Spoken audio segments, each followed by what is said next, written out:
Hello BookTube. Today for Tag Tuesday, I will be doing the What Makes a Great Author tag. This tag was created by Doris of All D Books, inspired by a video created by Brian of Bookish. I'll leave links to both videos in the show notes down below. Prompt number 1. A great author whose works you've read in their entirety. There are very few authors, great or not so great, whose works I've read in their entirety. The ones that come to mind are the Greeks. Homer, who has really only the Iliad and the Odyssey, which I've read both of. Whoever the heck Homer actually was. I'm pretty sure I've also read all of Hesiod's works, because I'm pretty sure it's only Works and Days, the Theogony, and the Shield of Heracles, and also Sappho, which I'm thinking's only those fragments. But I think they're probably the only great authors whose works I've read in their entirety. Prompt number 2. A great author who's a one-hit wonder. This one gave me some trouble, but then I hit on Ralph Ellison's Invisible Man, which is a great book. And I'm thinking that's really Ellison's only work that most people would say would be great. So I'll go with The Invisible Man for this one. Prompt number 3. A great author who's had a flop or two. This prompt gave me some trouble too. But then I started thinking that I've had Tennessee Williams on the brain lately. And if I'm not mistaken, his early works before the Great Menagerie, the Glass Menagerie, and the works he did in the last 10 years of his life, I think were relatively disappointing compared to that brilliant period from the late 30s to the 60s, where he wrote many of his great plays, including The Glass Menagerie, A Streetcar Named Desire, A Cat on a Hot Tin Roof, A Sweet Bird of Youth, Night of the Iguana, and so many more. So I'll go with Tennessee Williams. And I've been thinking of Tennessee Williams lately because I've been wanting to get back into his work. I have no Tennessee Williams plays, and I would like to pick up some. And I'm debating whether I should just do the plays individually or shell out for the big 2-volume collected plays that Library of America has put out. I don't know how I want to do that. Prompt number 4. A great author you read when you were young. For this prompt, I'm going to go with James and the Giant Peach by Roald Dahl.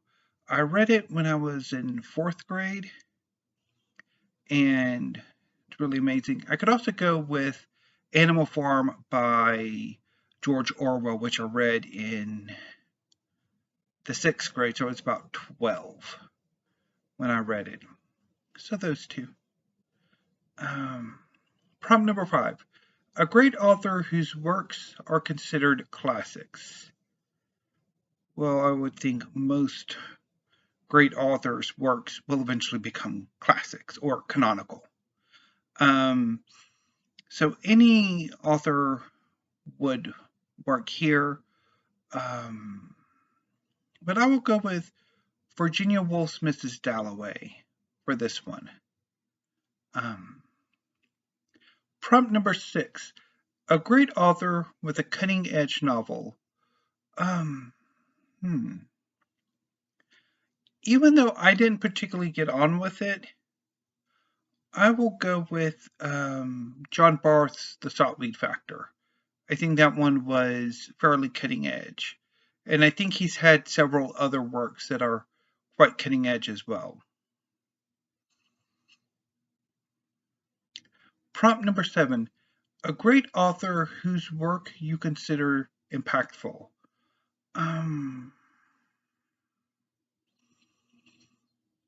This is always a tricky question for me because I never really see it when like a work has a personal influence on a reader, or at least I don't think I've ever quite experienced it.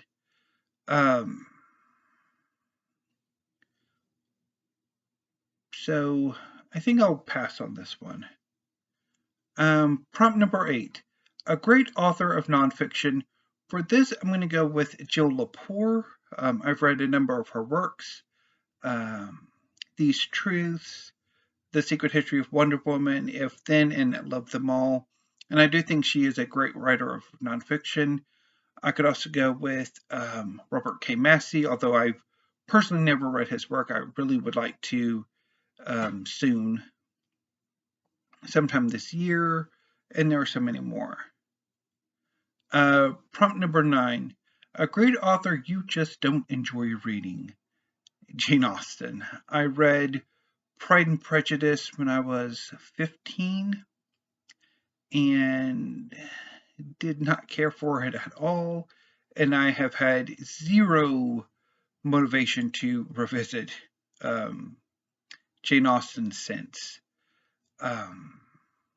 Also, I could probably put Michael Chabon on this list because I've pretty much of the 3 works by him that I've read, I've bailed on all 3. And while I think I remember enjoying what I read of The Amazing Adventures of Cavalier and Clay before I bailed on it, I'm not so sure now that I've actually done a bill redemption of The Amazing Adventures of Cavalier and Clay, which I will talk a bit more about on Friday when I do my weekly reads. Prompt number 10, a great author you have reread or want to reread soon. So I don't know necessarily if he really could be counted as great, but I would go with Hiro Mishima. I just finished a long, loving reread of Fairy Tale, but a more conventional, as much as there is such thing.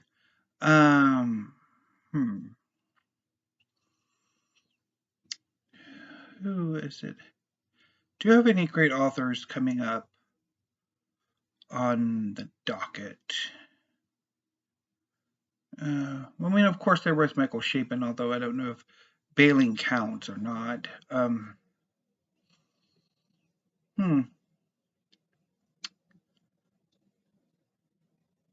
See, but they wouldn't be rereads. I'm thinking of rereading The Grapes of Wrath in July.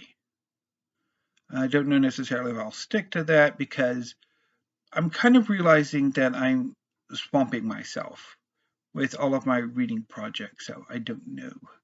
We shall see, but anyway. But I'll go with Hiro Mishima. I think he's a great manga writer or manga artist, so I will go with him.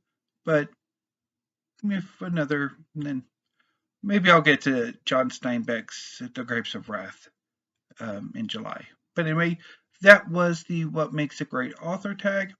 If you would like to do this tag, consider yourselves tagged. And I will see you tomorrow with another tag video. There's quite a few that I've been seeing this past week or the past few days that I really want to do. And I know I've been meaning to get my own original tag done, but I have 3 ideas for that. And I'm not entirely satisfied with any of them. I need to do some more work. So hopefully I'll work out the kinks and I'll put up mine this coming Monday. So a new book tip until tomorrow. Thank you. Have a great afternoon and stay safe.